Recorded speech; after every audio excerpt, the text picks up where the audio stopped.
l'empereur Vespasien, étant atteint de la maladie dont il devait mourir, voulait toujours qu'on lui donnât des nouvelles de l'état de l'Empire. Et depuis son lit, réglait sans cesse de nombreuses et importantes affaires. Et comme son médecin lui en faisait reproche, parce que cela nuisait à sa santé, il déclara « Il faut qu'un empereur meure debout ». Voilà un beau mot, à mon avis, et digne d'un grand prince. L'empereur Hadrien s'en servit plus tard dans les mêmes circonstances. Et l'on devrait bien souvent le rappeler aux rois, pour leur faire sentir que cette grande responsabilité qu'on leur donne de commander à tant d'hommes n'est pas une charge pour les oisifs, et qu'il n'est rien qui puisse si justement ôter au sujet d'un prince l'envie de se dévouer et de risquer leur vie pour son service, que de le voir lui-même flâner à des occupations inutiles et plates, et rien qui les décourage mieux de prendre soin de sa vie que de le voir si peu soucieux de la leur. Quand quelqu'un viendra dire qu'il vaut mieux que le prince fasse conduire ses guerres par un autre plutôt que par lui-même, le hasard lui fournira suffisamment d'exemples de ceux pour lesquels leurs lieutenants ont mené à bien de grandes entreprises, autant que de ceux dont la présence aux armées eût été plus nuisible qu'utile. Mais aucun prince valeureux et courageux ne pourra souffrir qu'on lui donne d'aussi honteuses leçons.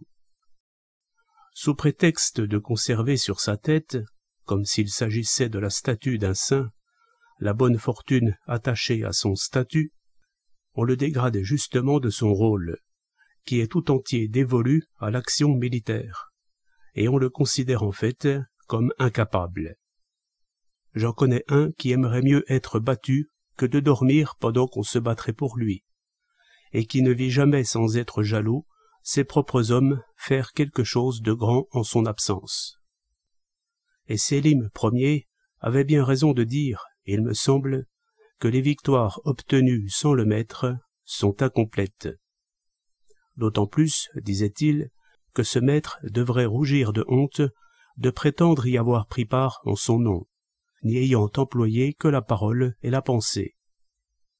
Et c'est bien vrai, car dans ces affaires-là, les avis et les ordres qui procurent les honneurs sont seulement ceux qui se donnent sur le terrain, et au cœur même de la bataille. Aucun pilote ne peut jouer son rôle depuis la terre ferme. Les princes de la race ottomane, la première du monde pour les succès guerriers, ont fermement adopté cette opinion, et l'on peut dire que Bajazet II et son fils, qui s'en désintéressèrent, plus occupés par les sciences et autres occupations domestiques, causèrent bien du tort à leur empire. Et celui qui règne à présent, Amourat III, a tout l'air de prendre le même chemin en suivant leur exemple. N'est-ce pas le roi d'Angleterre, Édouard III, qui dit, à propos de notre roi Charles V, « Jamais roi ne prit moins les armes, et pourtant jamais roi ne me donna tant à faire. » Il avait raison de trouver cela étrange, et plus comme un effet du sort que de la raison.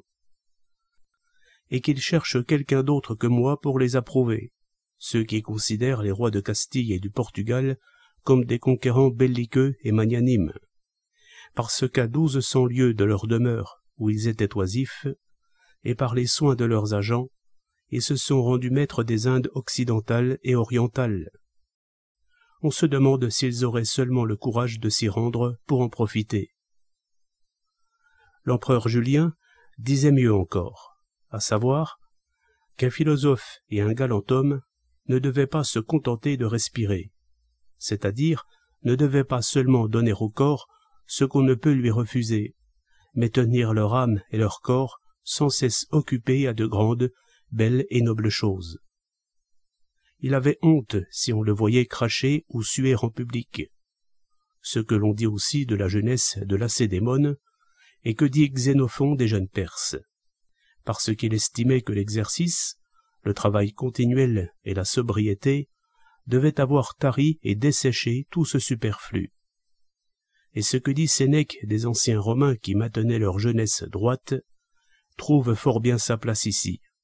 ils n'apprenaient rien à leurs enfants que l'on pût apprendre assis. C'est un noble désir que de vouloir mourir utilement et courageusement.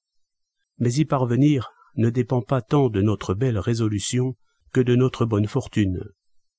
Il en est 1000 qui se sont proposés de vaincre ou de mourir en combattant, et qui n'ont réussi ni l'un ni l'autre, les blessures et la prison venant contrecarrer leurs desseins et leur accordant la vie de force.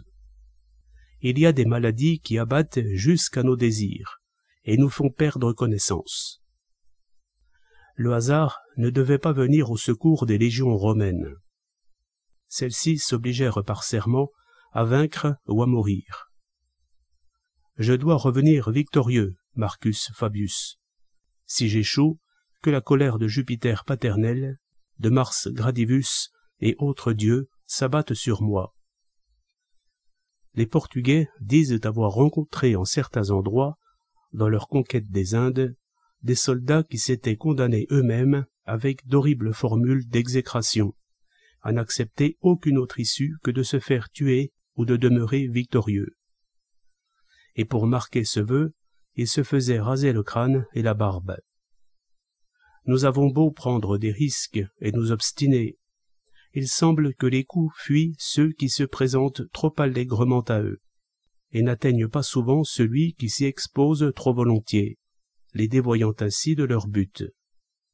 Certains, ne pouvant parvenir à perdre la vie du fait de leurs adversaires, après avoir tout essayé, se virent contraints, pour se conformer à leur résolution, de revenir de la bataille avec les honneurs, ou de ne pas en revenir, en se donnant eux-mêmes la mort dans l'excitation du combat.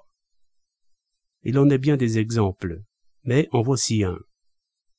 Philistus, chef des forces navales de Denis le Jeune, dans la guerre contre les Syracusains, livra contre ceux-ci une bataille extrêmement indécise. Les forces en présence étant égales.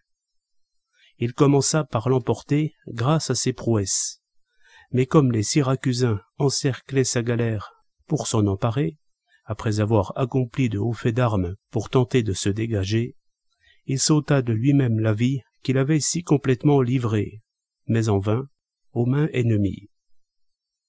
Moulay Abdel Malik, roi de Fès, qui vient de gagner une bataille contre Sébastien, roi du Portugal, journée fameuse en ce qu'elle vit la mort de 3 rois et de la transmission de cette grande couronne du Portugal à celle de Castille, se trouva gravement malade dès que les Portugais entrèrent dans son pays les armes à la main, et son état ne fit qu'empirer, allant vers la mort, à laquelle il s'attendait.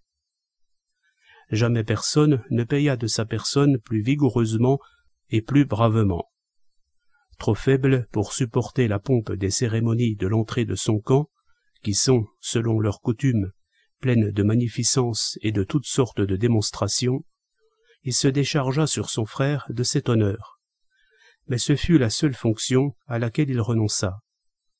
Il exécuta toutes les autres, qui étaient utiles et nécessaires, très scrupuleusement et laborieusement. Il demeurait couché, mais tint debout jusqu'au dernier soupir son intelligence et son courage, et même, d'une certaine façon, au-delà.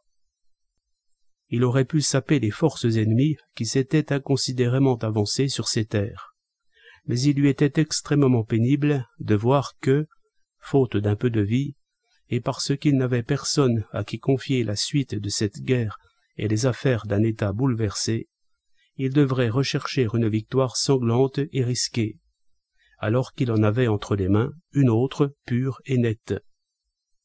Il s'arrangea donc soigneusement pour faire durer sa maladie, pour user les forces de son ennemi, et l'attirer loin de ses forces navales et des places fortes maritimes dont il disposait sur la côte d'Afrique. Et ceci jusqu'au dernier jour de sa vie, qu'il consacra à dessein à préparer cette grande bataille. Il disposa ses troupes en cercle, assiégeant de toutes parts l'armée portugaise, et en rétrécissant et incurvant ce cercle, non seulement il les entrava dans leur combat d'ailleurs très dur à cause de la valeur du jeune roi qui attaquait, parce qu'il devait faire face de tous côtés, mais il les empêcha aussi de prendre la fuite après leur déroute. Trouvant alors toutes les issues prises et closes, ils furent contraints de se replier sur eux-mêmes, entassés non seulement à cause du carnage, mais par leur fuite.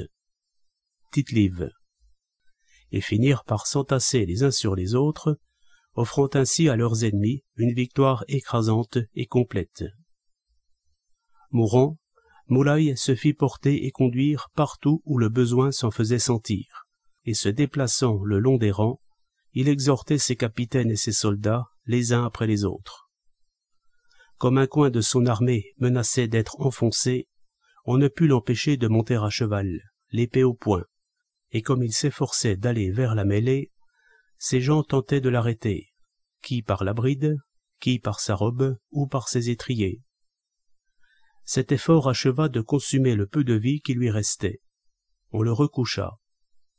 Et lui, toutes ses facultés abolies, sortit pourtant dans un sursaut de sa pâmoison pour demander qu'on tue sa mort. C'était l'ordre le plus important à donner à ce moment, pour que le désespoir ne se répande pas chez les siens à cette nouvelle. Il expira donc, le doigt sur sa bouche close, signe habituel pour demander le silence. Qui donc vécut jamais aussi longtemps et aussi avant dans la mort? Qui mourut jamais debout à ce point?